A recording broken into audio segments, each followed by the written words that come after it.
there's no place like home for the holidays. And no matter how far away you roam, if you pine for the sunshine of a friendly gaze, for the holidays you can.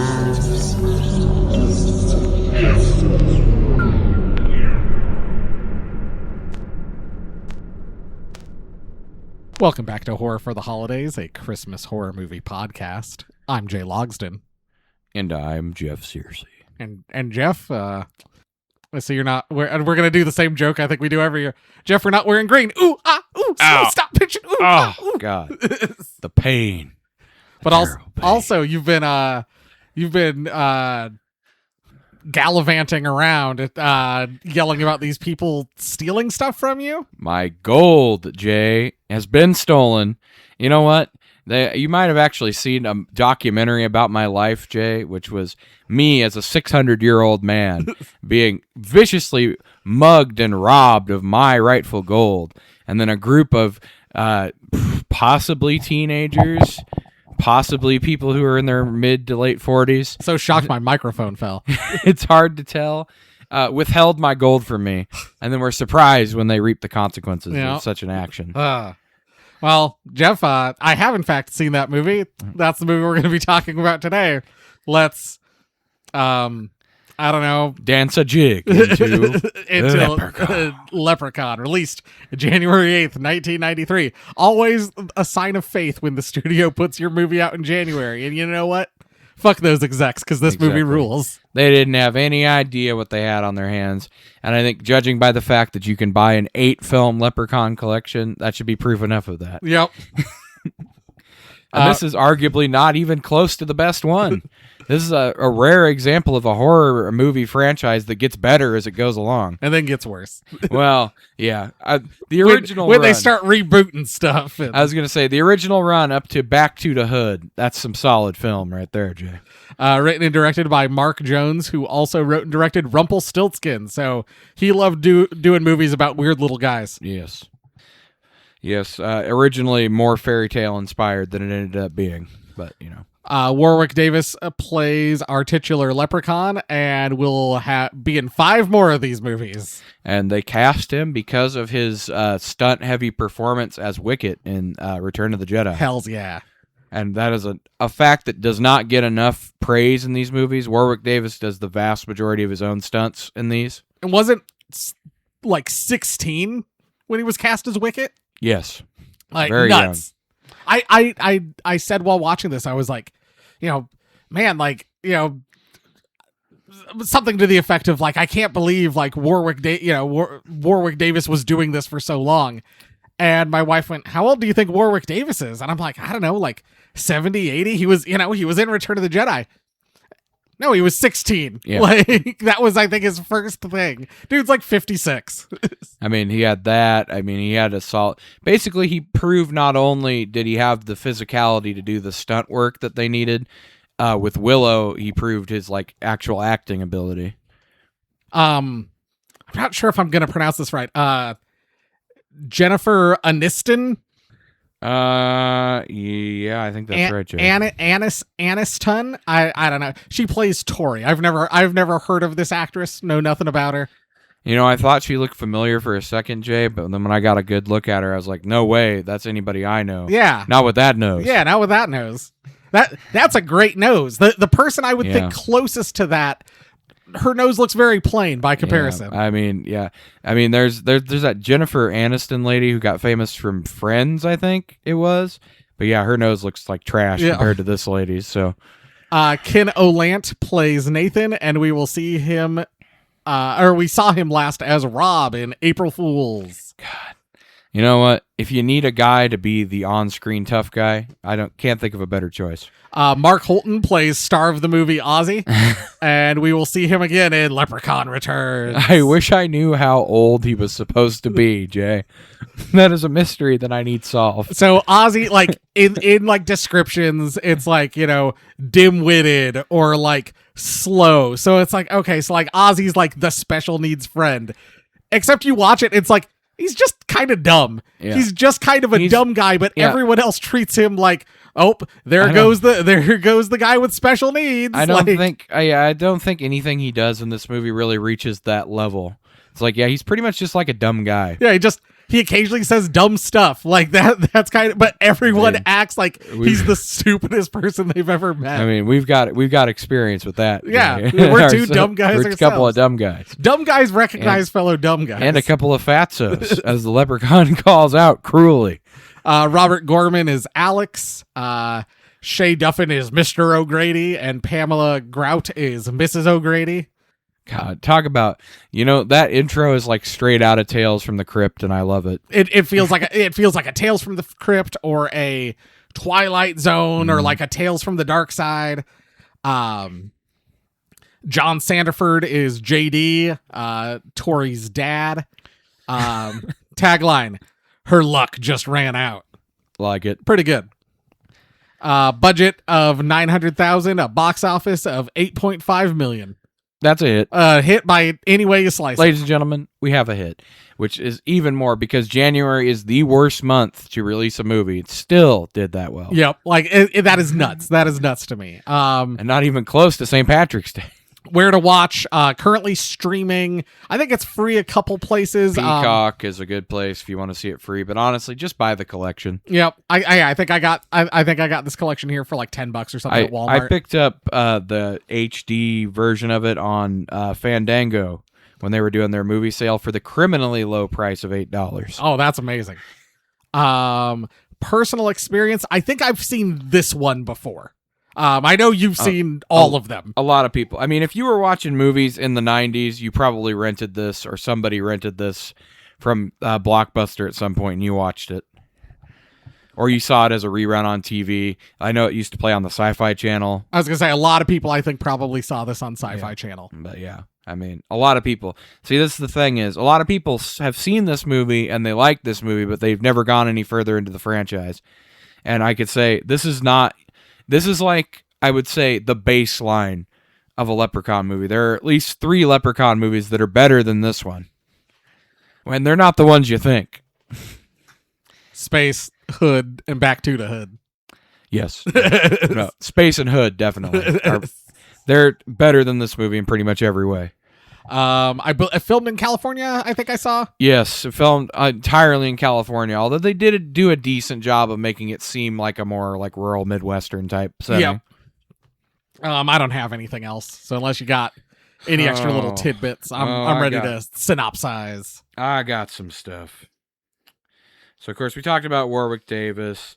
So a rare studio interference that I think helped the final product and helped shape this into what it was. So originally they intended for it to be a dark kind of fairy tale slasher movie. And the studio was like, and this is before Scream did all this meta commentary. A studio executive came to the set and saw some of the like rough cut shots and stuff they were doing and saw like an early edit of like the first 2/3 of the movie. And he was like, nobody's going to like this. This is the same shit everybody else has been doing. He's like, slashers are getting tired. Nobody cares about them anymore. All the big franchises are running out of gas.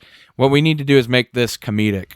So I need you to go back and reshoot this for the more comedic tone. And it worked for Chucky. Like, yeah. I think you could potentially say maybe the first 3 Chucky movies are a little more serious. A little more serious, yeah. But like, it worked for Chucky. Certainly worked for one of your and my favorite movies, Jack Frost. Yes. Like another little guy who's also a slasher. Yes. I as I was thinking about it, I'm like, there's three distinct categories. You've got your slasher, and whether it's, your silent slasher or your trash talking slasher, you got your slasher. Then you got your little guys. Mm-hmm. So like your gremlins, your ghoulies, your critters. Your Chuckies. And then you got your meeting of the two. You got your little guy slashers. So you got your Chuckies, your leprechauns, your Rumpelstiltskins, your Jack Frosts. He's almost a triple threat. He's a little guy, he's a slasher, and he's a trash talker. Yep. Like Chucky had the trash talk, but like I think it certainly got more comedic when you got like Bride of Chucky and Seed of Chucky. Chucky, yes, definitely gets way more comedic as it goes along. Like the first movie, not at all. I think you're seeing it more in 2, and we're not here to talk about Chucky. We're talking about our guys. We'll do that later. We're talking about these all little our guys. But I mean, the Irish folklore angle too was added in by the studio more because originally, apparently, the only Irish element of it was he's a leprechaun with cursed gold that goes around and kills people with the gold. There wasn't any of like the 4-leaf clover stuff or any of like foundational things for the franchise.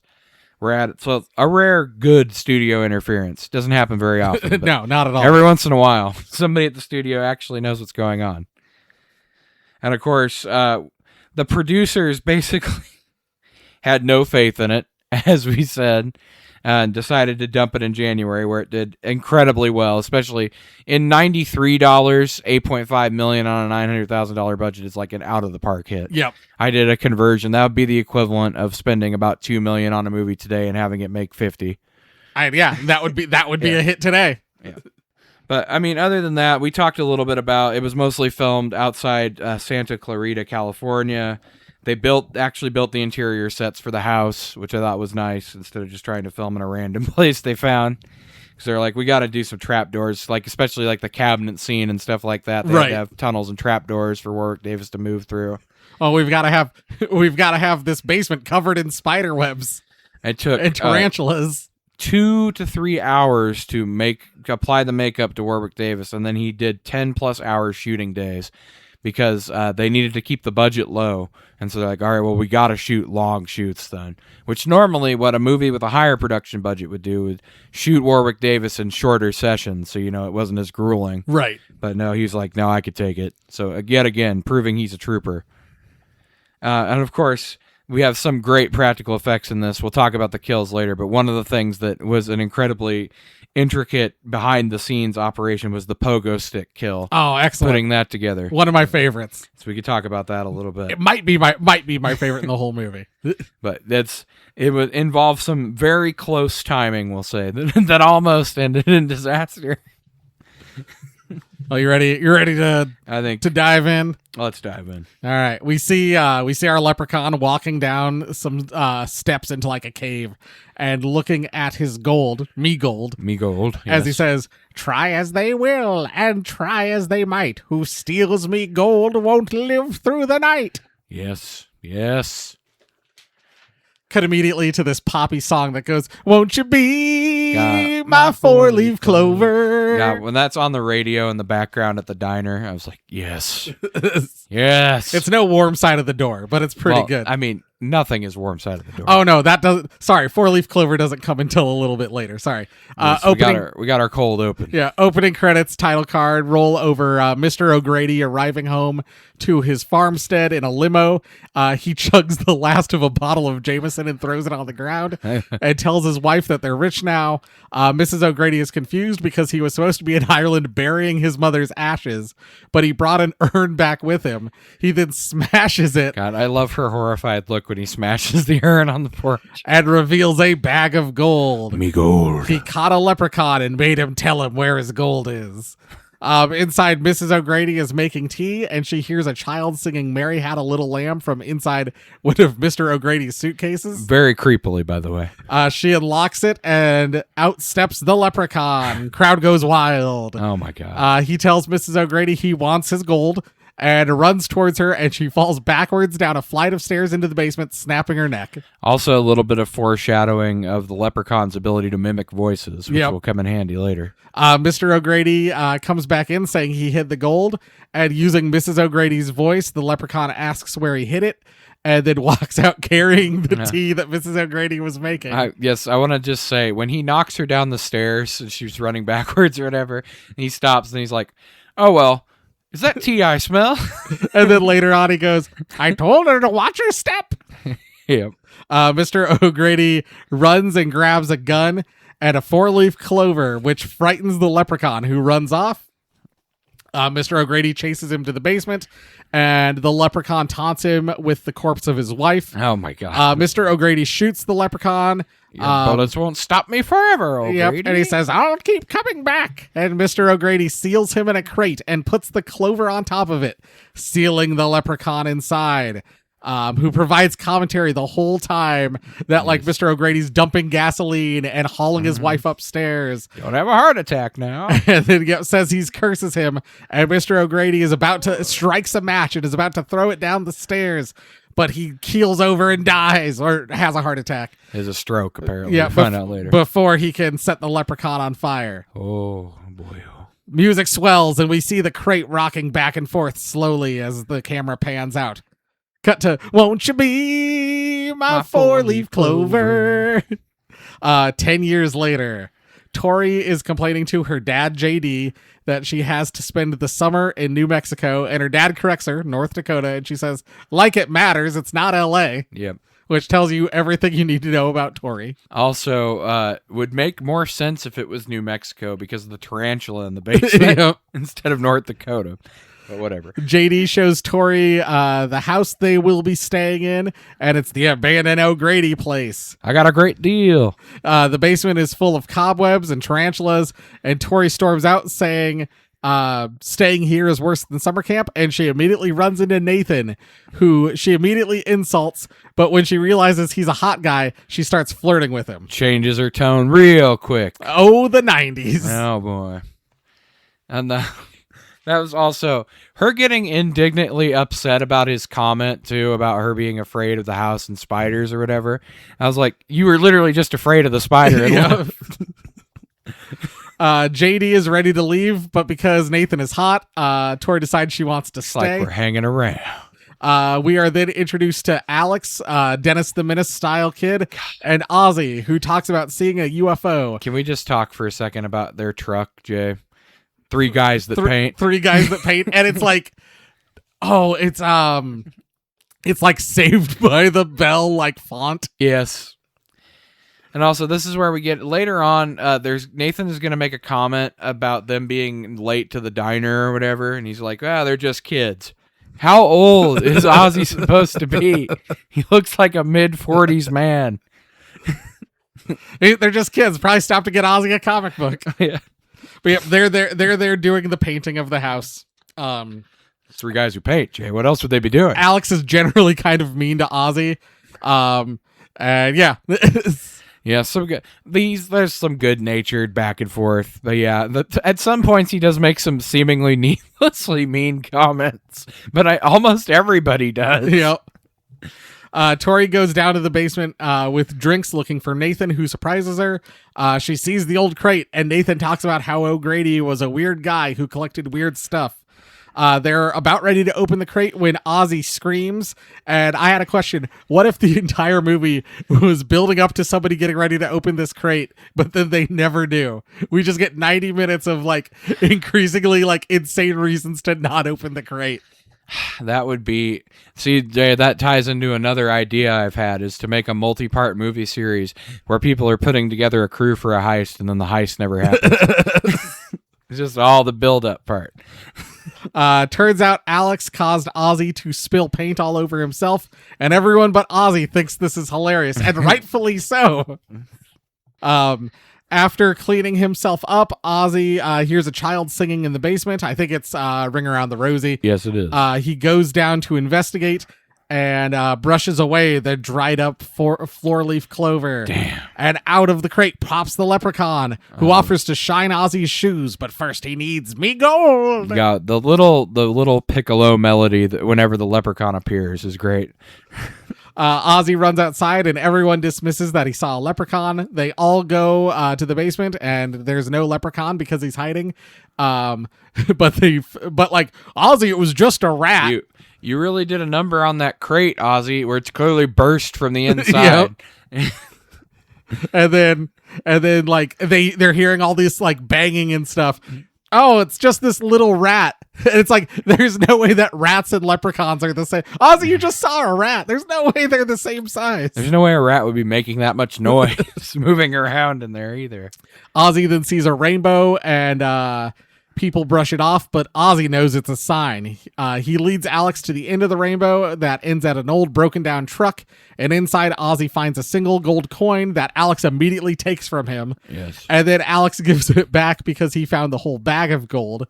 Ozzy, and trying to figure out if the gold is real, bites the gold, but swallows it instead. Still don't understand that, but okay. And Alex is like, why would you do that? And he's like, I've seen it done in movies, which I think is hilarious because this is a movie. Yes. Alex takes one coin to take to town to get checked out. Hide the rest. And they're going to hide the rest in the old well. Also, Alex wants to use the gold to get Ozzy an operation to fix his brain. Also, I want to note here, yet again, he's referencing Ozzy as a fellow kid. Because he's like, you know how adults are with money, Ozzy. Like, he's 45 years old. He's balding. And he wants to fix his brain and make him smart. And Ozzy's like, but I am smart, which he is. He's clearly smart. He's not like amazingly smart, but he's also like average intelligence, it seems like. And then Alex is like, yeah, but then people won't make fun of you. And Ozzy's genuinely hurt. Like, wait, people are making fun of me? And Alex is like, yeah, but it's only behind your back. And it's like, Ozzy just needs better friends. Again, needlessly cruel thing to say. Also, Ozzy being self-conscious enough to understand that people making fun of him is a bad thing proves that he's just a normal guy. Yep. Back at the house, Tori and Nathan are painting. Tori goes to get more paint and feels something touching her leg. She thinks it's Nathan, but it's actually the leprechaun. They then hear a cat mewing, and they're like, oh, it was just a cat. And JD goes to like stick his hand into a trunk to get the trunk of a tree to get the cat out. And then immediately gets bit. Way too big of a bite for any cat, by the way. The gnarliest bite you've ever seen. And he like pulls his hand away, and in the other side of the tree, you see the leprechaun standing there. And then they all pile into the three guys that paint truck and take JD to the hospital. Well, first, we get some crucial backstory of the distributor cat being faulty, Jay. Oh, yeah. It's gonna come into play later. But also, so when she thinks it's Nathan rubbing her leg, she's totally into it. And then she's like, I thought it was you. And he's like, and you were letting me? And then there's also the like, I know when a man's touching my leg. And her You dad do? goes, you do? But no, that's... We know what she's been up to in L.A., Jay. The leprechaun. So they drive away in their truck, and then we see like the leprechaun run off screen, and then he rides back by on a little tricycle. Yes. And he follows them into town on his trike. He does indeed, Jay. He does indeed.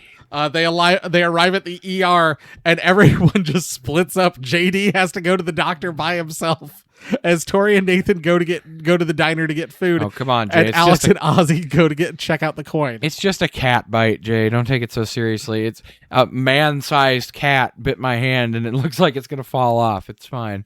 And this is the last we'll see of JD. Well, he's got to have his medical care, Jay. We don't have time to be checking out on every little thing. I thought at least he would come back at the end of the movie, like when the cops show up. Like you'd get like JD, like in what, like, oh honey, I'm glad you're safe. No, none of that. Just we don't need any of that. This is the Leprechaun, and you know what I appreciate about this? It does not waste any time into getting into the Leprechaun stuff. They arrive at Joe's coin just as the Leprechaun does on his tricycle, ringing the little bell. Joe tells Alex and Ozzy he's going to need to research the coin overnight and is going to put it in his safe. They leave, and Joe begins to research. When he keeps hearing the trike bell ringing, he unlocks the safe just for the Leprechaun to jump out of the safe. He bites Joe's leg and takes back his coin. And as Joe is writhing on the ground in agony, the Leprechaun grabs a pogo stick and starts bouncing on Joe, basically turning his body into ground beef. Don't forget, he also says, not nice to steal me coins. Bad shopkeeper. Bad. And then after Joe is dead, he shines Joe's corpse's shoes. Oh, if you want something to break your spirit, Jay, he's like, yeah, this coin, they're 1 ounce coins. And he's like, yeah, this would be worth about $500, but that's not counting the historical value or whatever. One of those coins today, if you want to know how much inflation has destroyed your life, would be worth about $5,500. Oh, my God. And this was only 1993. Oh, my God. Well, that's a spirit breaker. Instead of taking the trike back, the Leprechaun sees like a little go-kart and takes that instead. Upgrade, obviously. The luck of the Irish. Tori and Nate are in the diner flirting, and Ozzy and Alex eventually show up. Meanwhile, the Leprechaun gets pulled over by like a highway patrolman in his go-kart. The officer's like, aren't you a little young to be out this late? And the leprechaun's like, I'm 600 years old. Indeed. Then he bites his ass. Yeah. That's what the leprechaun does. The officer tries to like intimidate him, and the leprechaun like claws at his face a bunch. The officer then runs off through the forest and hides, and the leprechaun pops out and goes, "Oh, we're playing hide and seek." And he starts like jumping out behind different trees, like teleporting. And the officer runs off again and thinks he's like, and like falls down by a tree and thinks he's safe, catches his breath, and then the leprechaun jumps down onto his shoulders and snaps his neck. Excellent. Highlighting the super strength of the leprechaun, by the way. Leprechaun arrives back at the O'Grady house looking for me gold, and finds a box of Lucky Charms, and he eats a handful of. He also finds all the shoes in the house and polishes all of them and like lays them out on the table. Of course, gotta have that Irish folklore. Everyone except JD arrives back at the house, finding it in disarray, and Ozzy says A bear got in here. he's thinking a bear got in there. They all set to work cleaning up the house. Very funny line from Nathan, by the way. His hands heard the broom, and he's like, "You know how to work this thing?"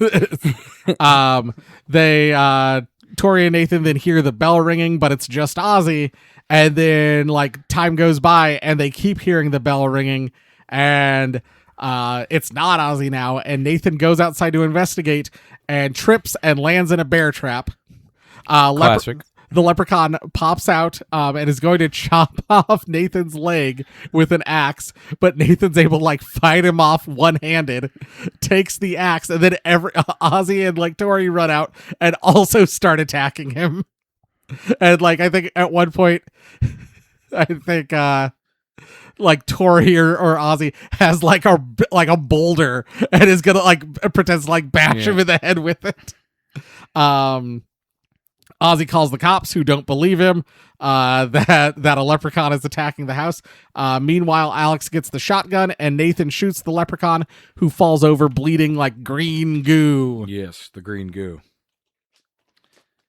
Tori separates the jaws of the bear trap so Nathan can get out, and Nathan tries or fires a bunch of shots where the leprechaun was, but the leprechaun is gone. Too crafty.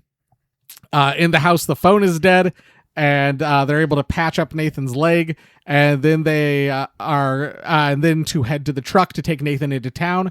But wouldn't you know it, truck won't start. Distributor caps Damn. not working. Alex goes out to go fix it, and the leprechaun is in the engine compartment chewing on the wires. Yes. The leprechaun then breaks through the windshield, bites off like part of Ozzy's ear, which I think he said he was going to do at the beginning of the movie. He's going to turn his ear into a boot. And then Tori burns Leprechaun's nose with the cigarette lighter in the car. Leprechaun runs off to a barn and then drives his souped up go-kart out of it and crashes into the side of the truck, flipping it over into a ditch. Yes. He then goes to check, but everyone is gone. They've hidden, and they try to run to the house, but the leprechaun chases them and almost catches them. But they shut the door on his hand, severing his hand, which then animates, Crawls out like a spider. Yeah. opens the door, and then crawls out and reattaches itself to his body. Yes. The gang barricades themselves inside, and Tori calls for help on her cell phone right before it dies.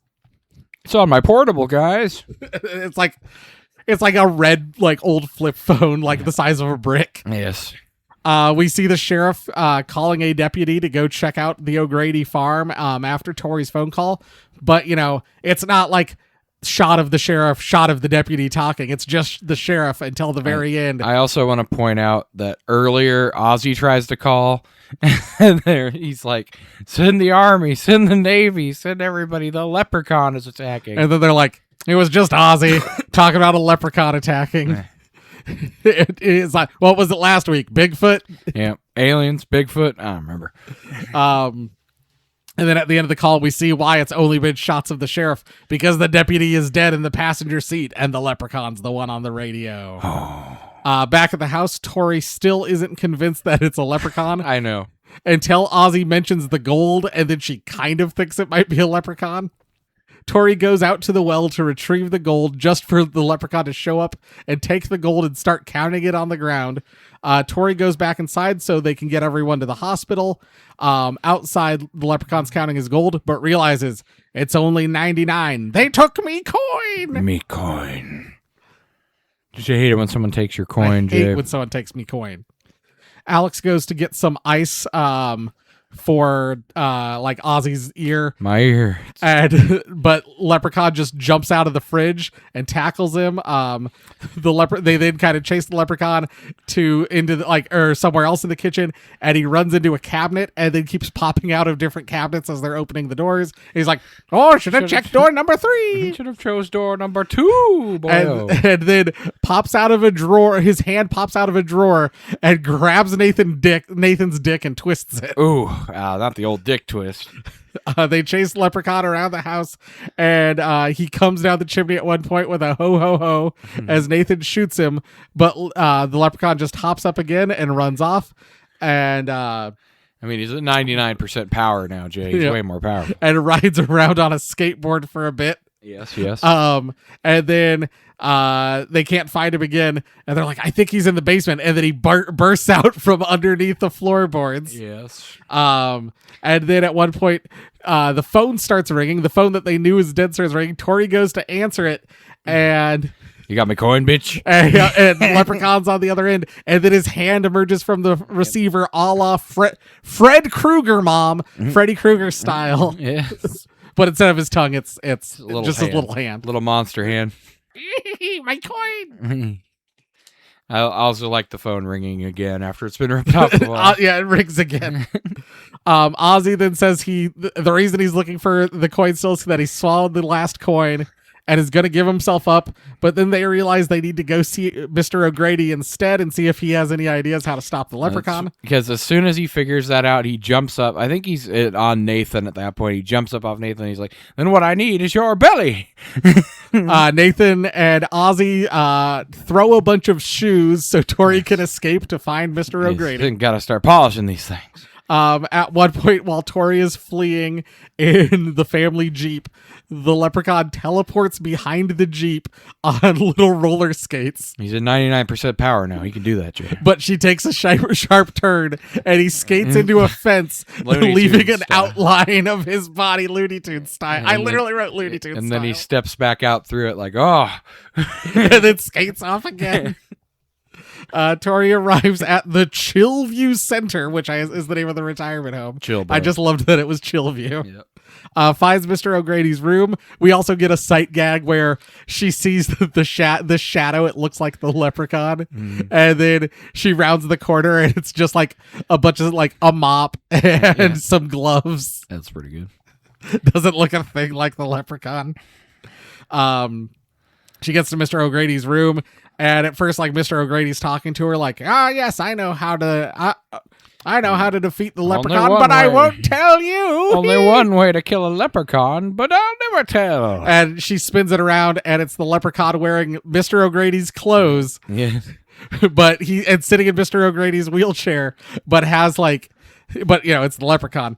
She then runs off, and the Leprechaun chases her in the wheelchair through the hospital. Such a great the wire rig they used for that was insane, by the way. And then she's able to like get into the classic, like gets to the elevator and she's hitting the button and is eventually able to get inside and door closes. And then Mr. O'Grady's corpse falls through the ceiling and he's still barely alive. And he tells her the only way to kill the Leprechaun is with a freshly picked 4-leaf clover. And he's like, that, if you put it on his body, then you can kill him, which is an important note we need to note. Just giving him the 4-leaf clover is not going to kill him. Yep. Tori arrives back at the farm as Leprechaun is still following her in the wheelchair. Yes, as you do. Tori starts looking for the clover, but the Leprechaun chases her. Little girls shouldn't look for 4-leaf to the cop car with the dead deputy still inside. Tori stabs the Leprechaun in the eye with a nightstick, and Leprechaun goes, "I'll just take one of his," and goes to the corpse, rips out the dude's eye, and then replaces his own gouged out eye with the officer's. While, of course, saying, "An eye for an eye." Ozzy and Nathan show up and shoot the leprechaun again, and Tori tells them about the clover. They then go looking while Alex is setting traps for the leprechaun at the house. But little does he know, Leprechaun is already there. He's just watching him. Eventually, Tori's like, they're not able to find a 4-leaf clover, and Ozzy's like, well, you gotta believe. And she like picks up a patch of dirt, and she's like, fine, Ozzy, I believe that it's a leprechaun, because she's not believed it's a leprechaun this whole time. And she says that, and her palm starts glowing, and they find one 4-leaf clover. The magic of the druids, Jay. Leprechaun reveals that he's caught Alex, and Ozzy shows up and says he has the coin inside his belly, and Leprechaun chases him. And as he's chasing Ozzy, he kicks Nathan in his bad leg on the way out the door. And I think that's my favorite part. Yes. Leprechaun catches Ozzy and starts clawing at him at his stomach, and then Alex wraps the clover in chewing gum and shoots it into the leprechaun's mouth with a slingshot, saying, "Fuck you, Lucky Charms." Of course. You know what? That's what I love about the leprechaun so much, is that he is such a sadistic little bastard. No reason to kick Nathan in his bad leg as he's going out the door, but he just does it. It's so good.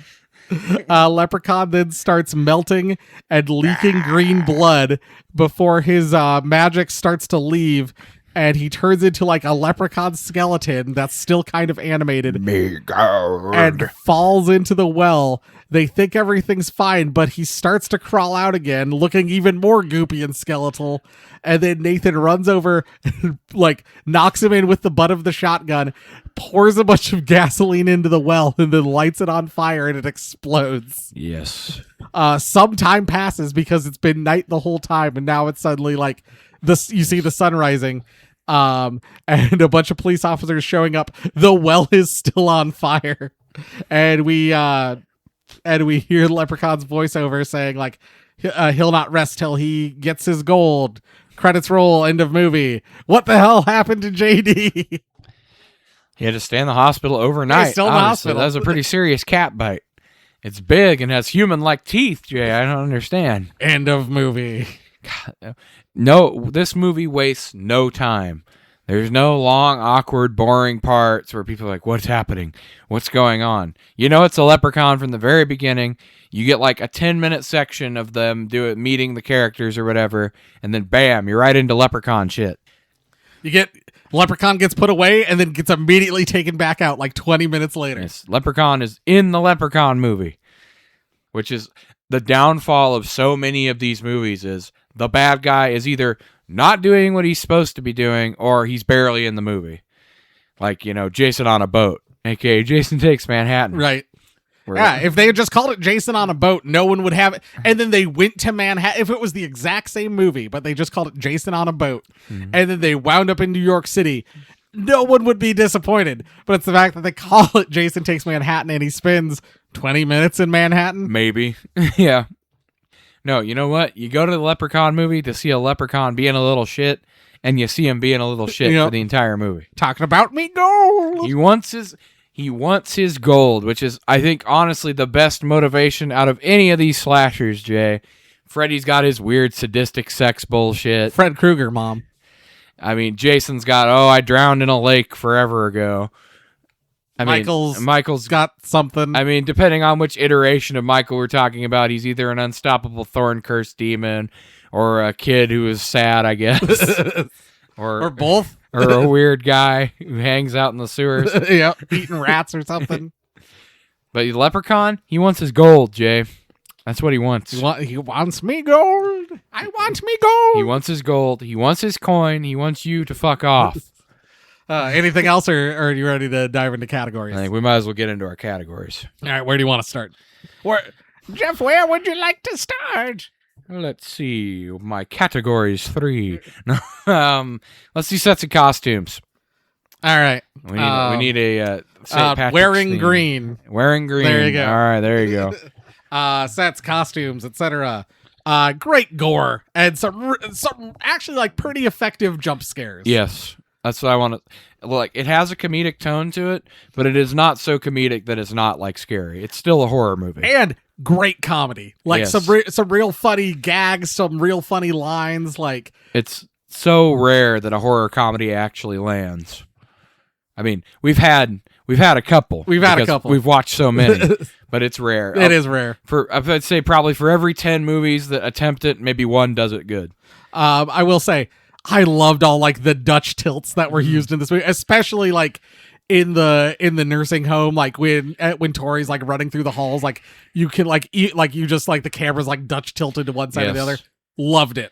The dolly shots while the leprechaun is running around or while he's riding his various contraptions, all great. The leprechaun costume and prosthetic, I love it. It's going to become iconic. Yeah, Obviously, everybody loved it. I love the leprechaun's design. Jeff, there's got to be someone out there who saw, you know, their older brother or sister rented Leprechaun and they were babysitting and like they watched it like under a blanket. There's got to be someone who's like our age who is genuinely terrified of the Leprechaun movies. If I had seen this as a young kid, I could almost guarantee you I would have been afraid of the Leprechaun. Because I'm like watching it and I'm like, oh, this is a blast. This is so funny. And then I'm like, I bet there's someone about our age who saw this as a kid and is just fucking terrified of the Leprechaun. I mean, it's because you got to think too. Part of the plot of the movie is no one believes it's the Leprechaun or whatever. The adults all think you're stupid, crazy, whatever. And it's like that's the worst thing as a kid is to know there's a monster and then no adults believe you.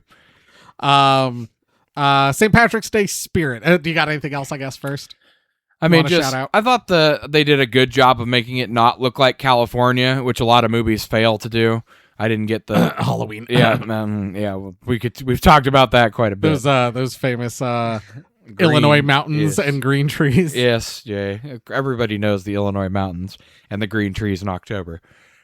But yeah, they do a decent job of making it not seem like, you know, it's on the back lot in California. And I like the house design. I thought the sets they built for the house were pretty good. The creepy basement scene looks like something straight out of like Tales from the Crypt or something like that. I can't believe Tori's dad potentially bought this house sight unseen. Yes. Well, and then did nothing to like get it ready. Just went, oh, this is where we're going to be living this summer. Got a great deal and he brought his daughter out to help him clean it out over the summer, Jay. It's a great deal. It's a great deal. That is like the justification for 99% of like haunted house movies. This is a steal, Jay. It's the only house we can afford. Don't mind the leprechaun in the basement. Just don't mess with the clover and everything will be fine. You'll occasionally hear someone banging on about me gold this and me coin that, but just don't let him out of the crate. Don't let him out of the crate. But yeah, no, the costumes I thought were great. Especially, I really like the effects that they do. Like, especially you had the nasty leg wound that Nathan gets. They did a really good job making that look disgusting. No, that looks great. The dad's hand bite, that looks really good. When Ozzy gets paint dumped on him, yes, he cleans the paint off his head and like out of his hair and off of his skin, but his shirt is still covered in blue paint the rest of the movie. Yes, which I think they very easily could have missed that detail, but. No, clearly the people who worked on this, especially the effects team, actually cared about doing a good job. Because, I mean, even the effects, like the wire rig that they did for the wheelchair chase down the hallway was insane. They had a whole set of pulleys set up so it could make it look like he was going fast, because obviously they're not going to be using CGI. Yeah. They had, I mean, the hand crawling under the door, puppetry looked really good. It looked great. And just lots of great effects. And... the car crash effect of when he flips the car with his little pitchfork on the front of his go-kart. I loved that so much. The way that the truck gets destroyed, I thought was great. It's very clear that they just like hit it with a wrecking ball or something. No, it was clearly his magic go-kart. His magic go-kart, obviously. Let's do St. Patrick's Day riddles. Or no, wait. So the quotes, I guess. Your favorite quotes. Have I got some quotes for you, Jay? Me gold, me coin. Help, help, it's happening. The attack is on. O'Grady Farm. Send help. The leprechaun is attacking. Army, Navy, guns, Marines, and we're gonna need some medicine. Ozzy talking to the sheriff's department on the phone. You're a drunken fool and a storyteller. That's Mrs. O'Grady. Burn in hell, you little green bastard. I had that one too. Mr. O'Grady trying to light the house on fire. Someone's like, I don't know if it's Tori's dad or if it's Nathan, but they're like, oh, gonna slap some paint around, fix the place up. And then Tori goes, need to slap some bulldozers around to fix this place up. I like that one. Is that me gold? What the hell are you? I'm a leprechaun, me dear. Ozzy was right. How you like that? That Ozzy, that's him. He's gonna kill every one of us, and I'm first. When the leprechaun first appears outside the house and gets Nathan stuck in the bear trap and everything, Tori's like, Nathan, that was no fucking bear. Speaking of people thinking things are other things, I know what it feels like when a man's caressing my leg. You do? Leprechaun gets his hand burned to the stove. All he does is use a spatula to pry it off. I forgot about that. We're cooking now, kids. Ozzy, it's me you want, you green son of a bitch. And Alex, fuck you, Lucky Charms. Me powers are returning. It sounds like me gold. It looks like me gold. It smells like me gold. Tastes like me gold. me golden delicious gold. Yeah. Oh my God. This old Lep, he played pogo on his lung as he's jumping up and down on Joe's body on the pogo stick. Ripping out the dead officer's eye and replacing his own. An eye for an eye, me dear. Little girl shouldn't look for 4-leaf clovers. You only got away because me powders are weak. I need me gold. He needs me gold. He needs his gold. How do people not understand this? And he was robbed. Yep. He was robbed of me gold. Robbed. Forced to give over his gold. Unjustly. I'm trying to think. I mean, I'll do the one from the beginning again just because I love it so much. Try as they will and try as they might, who steals me gold won't live through the night. What a movie. Yes. It goes uphill from here. That's the best part about the Leprechaun franchises. Up until the last couple ones that were like, modern remakes, they're never as good. But no, that original 5-movie run, so solid. St. Patrick's Day spirit. How St. Patricksy is the movie, how St. Patricksy are the kills. I mean, he's doing all kinds of pranks as kills. That's St. Patricksy. I mean, we got the leprechaun himself, the 4-leaf clover. I'm surprised he didn't pinch anybody. But also, it's not expressly St. Patrick's Day in the movie. They never once say it's St. Patrick's Day. Mm-hmm. But for a movie that's not expressly St. Patrick's Day, this has all the things you think. There's a reason this is a St. Patrick's Day movie. Yes. No, it's got all the things. Everything you want to see in a St. Patrick's Day movie. Kills. It's a fucking killer leprechaun. This blows Maniac Cop 1 out of the water. Yes. For St. Patrick's Dayness. Oh my God. And then Maniac Cop 2, which is a Christmas movie, thing. And Maniac Cop 3, which is no holiday, but does have the greatest chase scene in movie history. It's true. Yes. We should point that out one more time for people who haven't seen those episodes. Maniac Cop 1 takes place on St. Patrick's Day. Maniac Cop 2 is one day later and takes place on Christmas. Yep. I just want to point that out again for everybody. It's my favorite thing. Everyone knows right after St. Patrick's Day, it's Christmas. Speaking of Maniac Cop, by the way, thoughts out to Bruce Campbell. Yeah, real sad news. Hopefully can keep keeping on as long as he can. Like it fucking sucks. It really does. If anyone can do it, it's Bruce. Let's just say that. That's true. All right, Jeff. Let's do our regular old clover. One thing you want to fix, and our 4-leaf clover. One thing you want to praise. One thing I want to fix. It's hard because Leprechaun is so great. It's a near perfect film. Honestly, the only thing I would want would be maybe make it a little bit longer and restore the Irish intro that I've heard legends of. Every time anybody talks about this movie, they always talk about the parts that were cut out. And I think, honestly, there's like a 10-minute intro that takes place in Ireland explaining a little bit of the Leprechaun backstory and how the gold magic and stuff works, which I think they explain in later movies when they have more time. But I think, honestly, from the descriptions of it, it would have been cool to see. But, I mean, the movie works perfectly the way it is. For me, it was a little slow in, like, the middle beginning. Yeah, when you have to have the scenes where she comes to the farm and she meets the characters or whatever. I would say even, like, Leprechaun gets let out, and it's, like, pretty much, like, up until they leave to take JD to the hospital. When the leg stroking / cat biting happens, that's when the movie picks back up. Kicks into high gear at that point and never stops. Praise. Honestly, I mean, we're going to be doing all of these movies eventually, but I'll just do it for this one because this was the original. Warwick Davis, so great.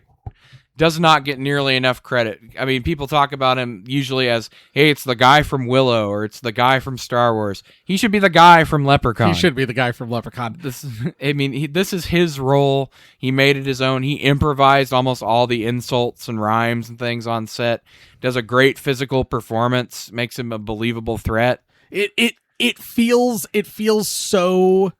Like, his role in particular, I put the exact same thing. Warwick Davis, he's fucking having the time of his life. Like, you can just tell he's having a blast. Actively enjoys this role. And I suspected that, like you said, a lot of this stuff was just down to, like, Warwick Davis just fucking chewing the scenery, just fucking, like, using every bit that he can to, like, just put on the funniest performance possible. And because, like, it feels like one of those things that, like, a writer or director, like, might have an idea to, like, oh, we're gonna have you do this, we're gonna have you do that, but it's down to the actor to sell it. And Warwick Davis sells this shit. Yes, he's just a delight. This movie would not work without him. I can't think of anybody who'd be able to go into this role. No, and it shows when for the last two he's not in them. Yes, I don't even count those as official Leprechaun movies, but we'll get into that later. we'll get into that in years. Yes. Final rating. Every episode of Horror for the Holidays, we rate our movie on one of three categories. But because it's St. Patrick's Day, we're gonna change up the names. I don't know what to call them yet. Let's see. Well, we gotta do some puns because we always do the puns. So let's see what will make it good. Is it a pot of gold? Okay. Obviously, that's the best one. All right. Let's see. Is it green beer? Or is okay? We could make hilarious, like wearing green and then bad's getting pinched. Okay. Yeah. So Jeff, are you getting pinched? Are you wearing green, or did you find the pot of gold? Oh, you know what I'm gonna say, Jay. I mean, I've been evangelizing this movie to everybody I've met for decades at this point. I found me gold, Jay.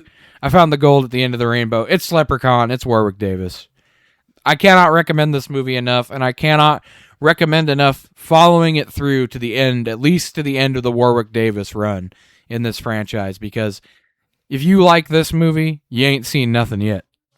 Yeah, he still has space and the hood and back to the hood to do. He was so unfazed by the hood, Jay, that he went back to it. He went back. Not a problem at all. And I just want to point out, not only is Leprechaun in Space a great movie, it's also an amazing Spaceballs level Star Wars parody wrapped up in there too. Wearing green. This movie's so fucking funny. Laughed my ass off the whole time. It's and I even think like some of the jump scares are pretty effective, which is nuts. Yes. Honestly, I might bump this up to pot of gold. I was gonna put this down as wearing green, but you're right. This is a fucking pot of gold. This movie rules. Like I said, I'd seen this once and probably like half paid attention, and I'm sure I was in like high school or college, and I was like, horror shouldn't be funny, and like, and so kind of discounted this movie. No, this movie fucking rules. Like, this is great. Like, I had the time of my life. Yes, and I owe it all to Warwick Davis. Indeed. Not, like I said, does not get nearly enough credit for this franchise. And honestly, I think it's just because people never watch it. It's just, he's like a forgotten slasher almost. Nobody talks about Leprechaun ever. Like I said, he's he's like, because he's in his own cat, he's the weird little guy who's also a slasher. And we've got Chucky. No, it's the same thing. People don't talk about Rumpelstiltskin. People don't really talk about Jack Frost. It's Chucky, and he kind of gets to be the only weird little guy who's also a slasher. Yes. Well, Jeff, my head really hurts. I got one of those post St. Patrick's Day hangovers. Oh no. Gotta here, let's dim the lights a little bit. You got a hangover, Jay?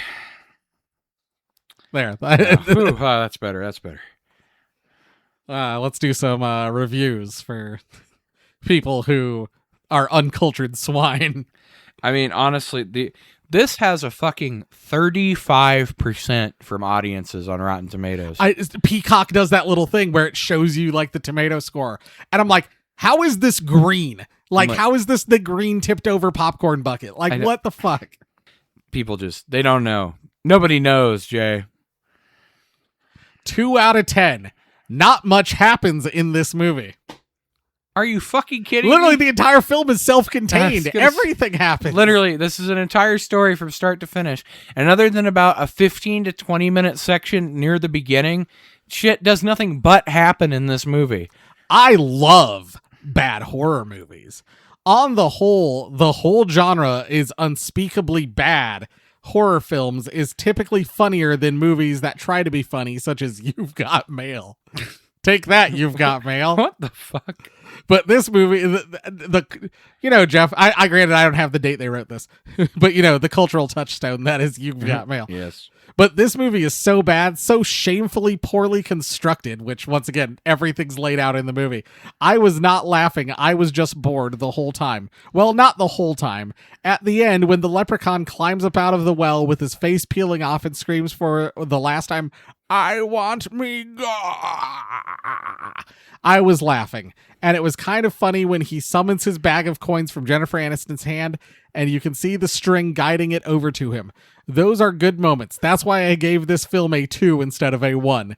Any film that is so bad it doesn't even get unintentional laugh points, except for 2, has got to have an overwhelming amount of flaws, and this movie does, so everything works out. What the... Did he watch the same movie? I don't know. Did he accidentally watch Origins instead? Well, no, because he knows Jennifer Aniston apparently had his funny bone surgically removed as a child. I don't know how. Even if you didn't like this movie, saying that they didn't have funny moments is fucking insane. I like, even you like that aside, I like bad horror movies, so I watched Leprechaun. I wouldn't consider this like a bad horror movie. No, I mean, not unless you consider do you consider Chucky a bad horror movie? Right. Like, I would get if you were saying this about Jack Frost, that the much lower budget, everything around that movie. But like, no, this is there's nothing bad about this. Like I said, I think it honestly goes back to these people just must not have seen very many movies. That's all I can think. That's all I ever think now. So whenever I see people reviewing stuff and they're like, "This is the XYZ," like a movie that you and I were like, "Oh, that was fun," or even that was good, and they're like, "This is the worst film I've ever seen." I'm like, "You clearly haven't seen a lot of movies, then." Yeah. We've seen things doing this show. I mean, I thought I'd seen some bad movies before, but then we started doing this.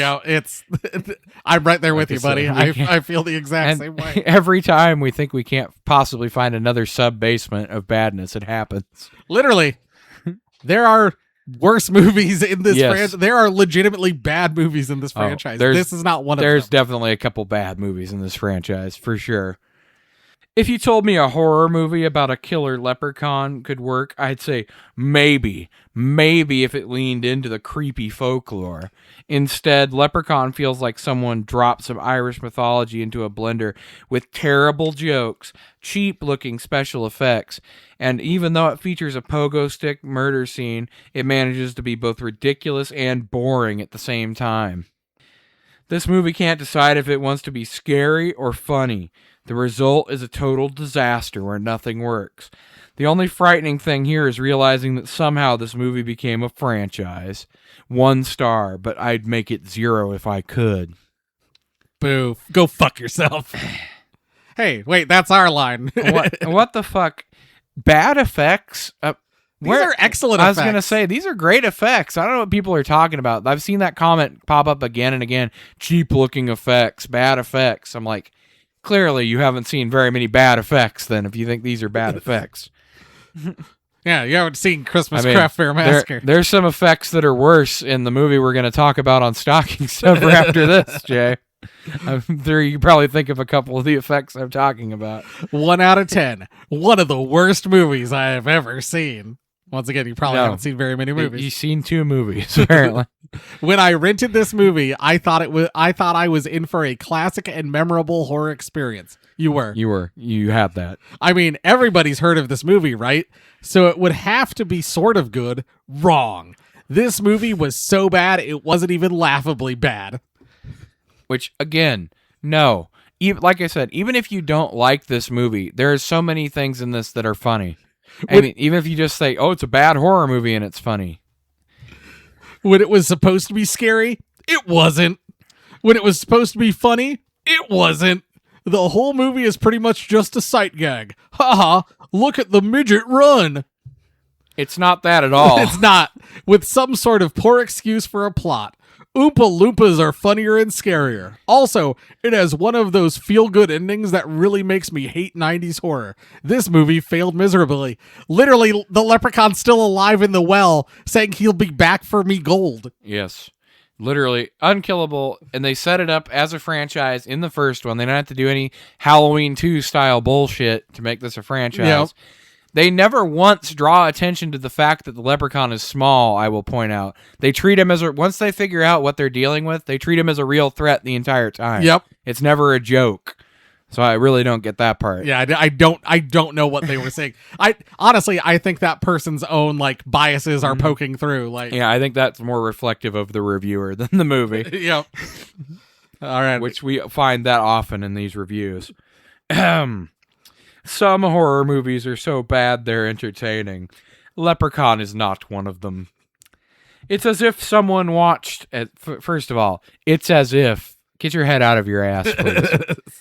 It's as if someone watched A Nightmare on Elm Street and thought, what if Freddy Krueger was smaller and Irish? What?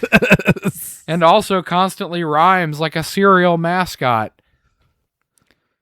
Okay, the Lucky Charms leprechaun does not rhyme. If you had said constantly rhymes like Etrigan the Demon, sure, yeah, why not? And also, Leprechaun is not like Freddy Krueger. He does not even do the same style of humor. The film looks cheap, even by early 90s horror standards. Wrong. We've seen Pumpkinhead too. Don't tell us what looks cheap by early 90s. I mean, Jeff, apparently we're very wrong. Most of the internet thinks Pumpkinhead 2 is better than Pumpkinhead 1, apparently. Jesus. Well, these are also the same people who say that John Carpenter is a bad director. Yeah, you're right. We can't take anything seriously. The acting ranges from confused to embarrassed. Yeah, the acting is not top tier. I mean, Warwick Davis's is. Yep. I mean, honestly, and Jennifer Aniston and Nathan and honestly, Ozzy and the kid do a fine job too. Yeah. Honestly, one of the least annoying child actors from the 90s. There's no bad acting in this. It's all passable to good. The script feels like it was written during a long lunch break. Well, that was a productive lunch break because it was a pretty good script, I would say, for a lunch break script. Watching it feels less like experiencing a movie and more like stumbling across a cursed VHS tape that should have remained buried in the bargain bin. Got zinged. We gotta fuck. Oh, yeah, because, if this is who we're going to for comedy, yeah, I could see why you wouldn't think this movie is funny. It's probably over your head.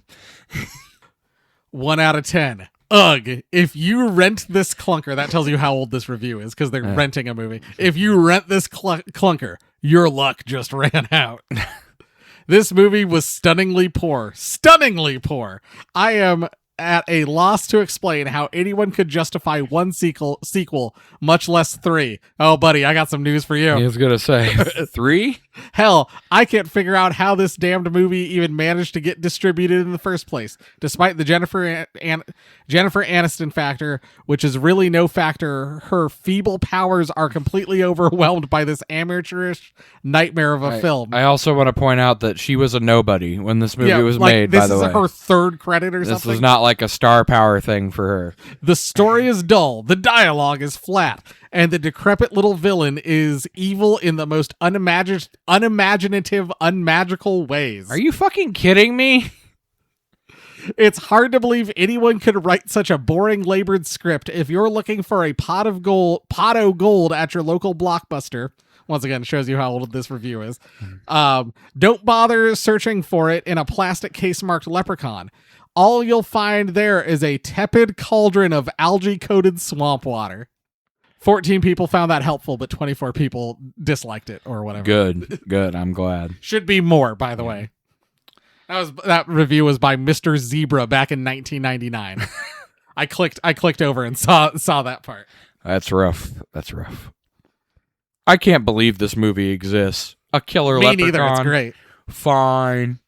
But the movie somehow manages to make that boring. The monster rhymes like a drunk Dr. Seuss character. No. And the plot makes no sense. The plot could not be any more fucking straightforward if they tried. I want me gold. He wants his gold. He wants his fucking gold. How complicated is that? And when he gets his gold and realizes that all 100 pieces aren't there, he needs me coin. Yes, that's literally, he wants his gold back. That's the plot. If you can't understand that, then maybe stop watching movies. Go read a book. Oh no, books are good too. I don't know. Go watch TikTok. And the kills are about as scary as a spirit Halloween effect. That didn't come through very well. Yeah. Again, what the fuck are you talking about? It has good kills and it has good effects. And we've seen spirit Halloween effects in movies. They look terrible. I spent the entire runtime wondering how this movie got made and why no one stopped it. If the leprechaun really cares about his gold, he should have used it to refund everyone who watched this movie. First of all, that makes no sense. He would not give away his fucking gold. He wants his gold. Why would he give it away? And second of all, obviously you understand the plot because you just said what the fucking plot is. He wants his gold. He wants me gold. God. Jay, if you tell somebody you want me gold and you keep telling them and they don't believe you, is that your fault or is that their fault? And that's the thing. The first time it's your fault. Every subsequent time it's their fault. All right, I think this is my... Oh, no, I got 2 left. This one's short. 1 out of 10. Wow, that was bad. I can summarize the film in 1 word. Bad. Or 2 words. Very bad. Bad acting, bad story, bad dialogue, bad effects, bad film. Everything happens by chance. What?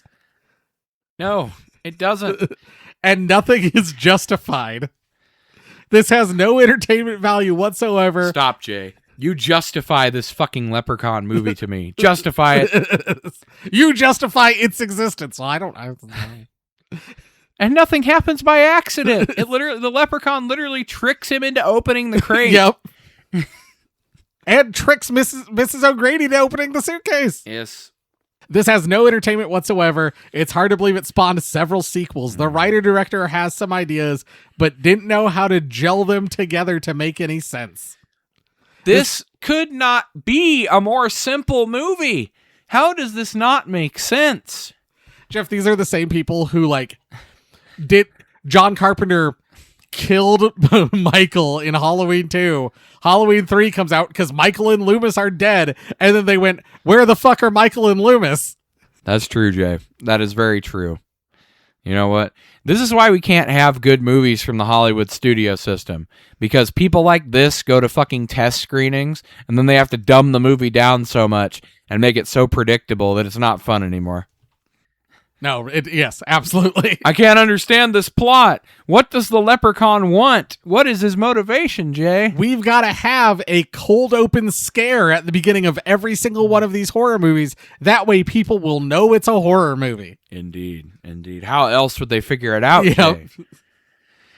And then I got 1 left. All right, well, here we go. Leprechaun is the perfect example of how not to build a horror villain. Oh, got him. Instead of creating tension, mystery, or atmosphere, the film relies on childish rhymes and cartoon logic. The character isn't scary at all, just loud and annoying. This feels like a rejected sitcom episode that was stretched into 90 minutes. Even the folklore elements are wasted. Yeah, you know those horror sitcoms. Jennifer Aniston deserved better than this. This is literally like her third role. Yes, literally before she was even famous. Oh, you got any more? This is a short one. This movie feels like it was made for $12 in a bag of chocolate coins. Script is bad. Effects are worse. Tone is completely confused. Apparently, these people have never seen a horror comedy before. The only person trying is Warwick Davis. You feel bad for him. Nothing could save this movie. I will say, I think there are people out there who don't understand the idea of horror comedies. Honestly, dark comedy and black comedy, I think, is lost on American audiences. I got one last one. 1 out of 10. And I think this one's weird. I believe it is tongue in cheek. But The Legend of the Friendly Sweet Leprechaun. Leprechauns are sweet little guys of Irish myth who love to bring presents and joy to everyone. They're so nice, they'll probably rip out your eye and show them to some girl. Leprechauns are so nice, especially when you steal their gold and stick it up your butt and go, look at me. I have a gold enema. Wowie. That literally does not happen. The first thing happened in this movie, no one shoved gold up their butt. No. Anyways, the sweet leprechaun, very accurately portrayed with startling realism by Warwick Davis, enchants a family with his good looks and wonderful charm by grabbing their genitals and threatening to kill them. Then he shows his lovely charm and Irish charm by killing people, then some more people. It's a wonderful ride for the whole family. Don't miss it. I agree. It is a wonderful ride for the whole family. First of all, leprechauns are not nice in Irish mythology. They can be if you follow the rules, but it's explicitly stated that if you try to steal a leprechaun's gold, they turn into a monster, essentially. They want me gold! I mean, the four-leaf clover, the shoe polishing thing, that's all taken straight out of Irish folklore about the creature. I love the shoe polishing. I think that was my favorite thing included in the movie. Yes. They're like, we gotta distract him. Throw some shoes. But no, that's not funny, Jay. That's not funny at all. All right, I got a whopper of one to finish us off here. There are films that are bad because they fail while attempting something ambitious. There are films that are bad because they're incompetent. And then there are films like Leprechaun, which seem to exist in a strange third category. A movie that feels like it was assembled from several incompatible ideas, none of which were particularly good to begin with. Hard disagree. Murderous Leprechaun, good idea. Yeah, great idea. The premise alone suggests the problem. Someone somewhere in Hollywood apparently decided that the next great horror villain should be a leprechaun. And they were right. The small green imp who spends most of the time in the movie delivering rhyming couplets while searching for his missing gold. The result is less than a horror movie and not quite a comedy. It's more of something that resembles a haunted house attraction that's been stretched to 90 minutes. The film was written and directed by Mark Jones, who seems unsure from scene to scene what tone he wants the film to inhabit. I don't feel that at all. Also, once again, horror comedy. There are more horror comedies than just this one. It feels...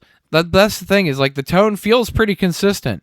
The leprechaun does funny things, but he's still a serious threat. He still hurts people. Yep. I mean, that's not that hard to understand. The plot is pretty much inconceivable and impossible to follow. How can you not follow this plot, Jay? I don't. He wants his fucking gold back. He wants me gold.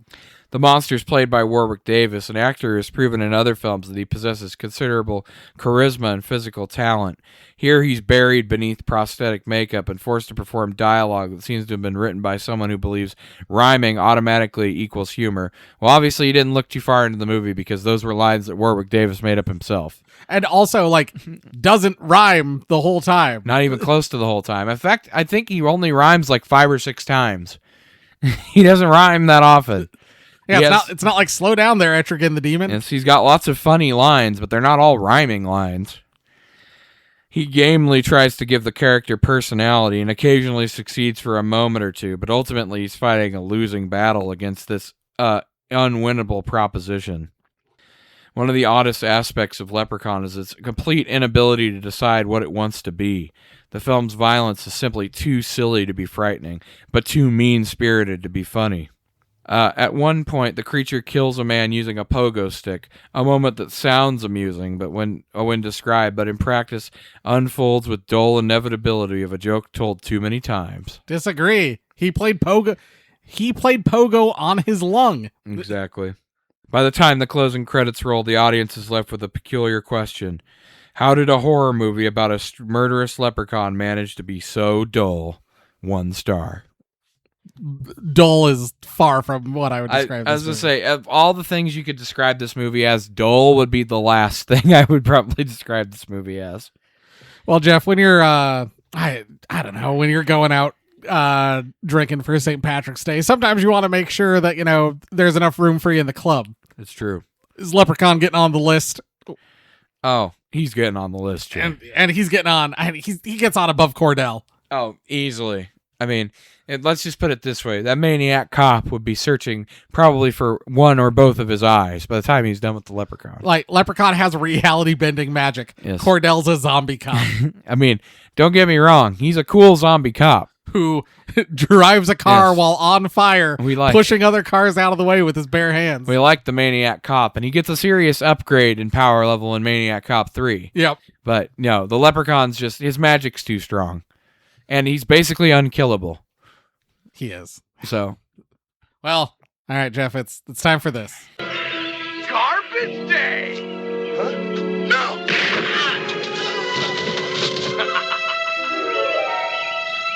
God, what's he got? Jeff, we've spent lots of time this episode talking about funny little guys that are slashers. It's true.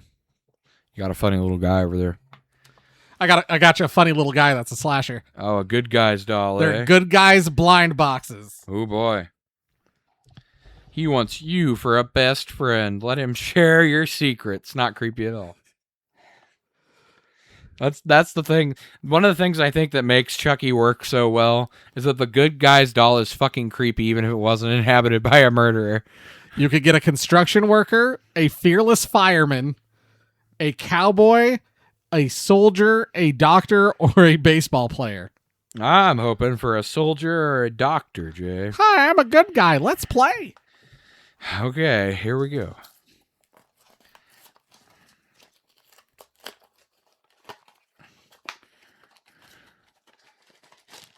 Oh, a black bag. Oh, yes, a trash bag. Oh, yes, it's listeners, it's the yellow good guys box. Yes, the classic. What did I get? God, that thing is creepy as hell. Oh, my God. Jesus. Oh, I got the soldier. He's got dog tags. Bloody stained. He's got the bloody stained dog tags from Nam. Oh, yeah. Oh, wait a minute. Oh, yeah. He's definitely a Vietnam vet, Jay. He's got his machete, too. For jungle clearing. I think I've just got a regular good guy. He's got a good guy? I think I just got a regular good guy. Oh, well. But, oh, my God. The face is fucking horrifying. I love it. Hi, I'm Chucky. Want to play? Yeah. Oh, look. He's collected some ears, too, to go with his dog tags. Oh, hells yeah. Nice, nice. Can I get my good guy to stand up? Yeah, that's pretty cool. Not really. There you go. He's ready to murder. Gonna add some more ears to his collection. Gotta try to angle the legs a little bit forward. I was gonna snap a little picture of the two of them for the Instagram post. Hitting it for the gram.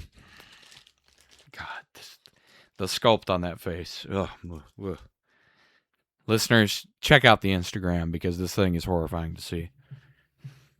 All right, there's your Also, Vietnam I vet. also like jaded guy. Vietnam vet Chucky. He's pretty good. I assume it is all different because I think there is a bald Chucky in the show. Oh, okay. I assume it is all different themed Chuckies around the Chuckies from the show. Ah, okay. That makes sense. But yeah, the bloody stained dog tags with the necklace of ears is pretty good. Fucking great. These are Jeff, these were like $20 a piece and they were well worth it. Oh my God. No, I'd say there were. Because I genuinely thought it would just be the images on the side of the box, and I was like, oh, like I had no idea that you would actually get like horror good guys. The detail is impressive. I gotta say that. Very cool. Good job, NECA. NECA Toys. Oh, okay. So potentially there are other Chuckies from other movies. Oh, okay. I don't know. Well, I'm gonna hold on, listener. Hold on, Jeff. I'm holding. I'm gonna go out to I'm gonna see if the NECA website has like the full Chucky blind bag. Maybe we should order some more of them. See what we can get. Collect all the good guy accessories. Okay, Chucky Good Guy Blind Box. Oh, this is Child's Play 2 / Chucky TV series is what it says. Okay. I'm trying to open the NECA website. Okay. So there is My Plain Chucky. There's a Pilgrim Chucky. A Tiffany. A Chucky with a knife. Bald Vietnam vet Chucky. There's like a weird sloth love chunk with a shovel Chucky. Okay. And then there is Chucky, like the cover of the Child's Play 2 poster. Okay. Cool. No, not a bad little thing. Although, like, man, on these boxes it says Series 2. I never got that these were Series 2. Maybe ours aren't Series 2. I don't know. Weird, but cool. Is there a Series 1? Oh, here we go. Here's ours. Set of 6. So there's the one I got, the one you got. There's like sawed up Chucky. Oh, okay. The NECA website's weird. Chucky with a knife and some of his clothes are torn. Cool. Bald Chucky. Hannibal Lecter Chucky. Nice. Chucky with his jaw ripped off and his tongue's flapping there. Cool. Yep, there you go. Nice. I also want to point out that on the bottom of the box in tiny print, it says parental advisory. A note to parents: Child's Play 2, Child's Play 3, Bride of Chucky, and Seed of Chucky are rated R. There you go. Just for all you parents. Good to know. Parents have your kids watch these movies. They're great. Yes. The sooner the better. They'll what's the worst that could happen? They wind up hosting a podcast. Oh God, no, that's the worst thing. In fact, you know what? If once you've shown them the movie, go out and buy them a Good Guy doll for their birthday or Christmas. Yep, great idea. Anyway, that's another episode of Horror for the Holidays in the bag. Yes. In the bag. Get in touch with us on social media. We're all the places at Horror for Holidays. Send us an email. Be part of our Garbage Day segment. We'd love to get some emails. horrorfortheholidays@gmail.com. Let us know your thoughts on Leprechaun or I don't know, little guys that are slashers. Yes, Other little guys that are slashers. All of our little guys. Let's talk about our little guys. Yeah, let's talk about little guys. YouTube.com/horror for the holidays. Hit the subscribe button, hit the bell to get all of our audio backups. Hit us on all the podcatchers of your choice. I mean, Apple Podcast seems to be the one that 90% of people go to. Leave us 5-star reviews on there. It doesn't matter what the content of the review is. We're only going to read it if it's 5 stars. We only read 5-star. We say this every episode. Don't know how much plainer to make this. We only read 5-star reviews. Only 5-star reviews. 4-star review? 3-star review? Nope. 2-star review? No way in hell. 1-star review? Go fuck yourself. You could make that a 4.5-star review, and I still wouldn't look at it. Yep. It could be 4.99 stars. You go fuck yourself. Yep. Go fuck yourself, listeners. But unless you're leaving 5-star reviews. Yes. Oh, of course, we're happy to be part of the Christmas Podcast Network. For our St. Patrick's Day movie. I believe our friends over at, I'm going to double check because I don't want to say the wrong podcast, but I believe it is our friends over at Tis the Soundtrack. Sorry, Can't Wait for Christmas. Oh, okay. Was on a recent article, was listed as the #1 Christmas music podcast. Nice. So, hey, shout out to them. Congratulations. All sorts of good stuff over there. Also, if Ratty's voting is still going on, go out and vote for us. Yes, vote for us. We need to be a multi-award winning podcast. We need it. Right now, we're just a single award-winning podcast. We need to be a multi-award-winning podcast. As good as it is to be an award-winning podcast, to say we're a multi-award-winning podcast. You know what? We should bring up more often that we're an award-winning podcast. We probably should, yeah. If you haven't figured it out by now, listeners, we're on year 4 of the show, and we're not really in this podcast game too well. Our brains don't work too good. they call us Ozzy. We were the inspiration for Ozzy. Yes. Other than that, we'll see you next week for a stocking stuffer, and in 2 weeks we're not doing another episode. April Fools. Got him. God. Roasted. Got those listeners, those foolish listeners. Me gold. Bye.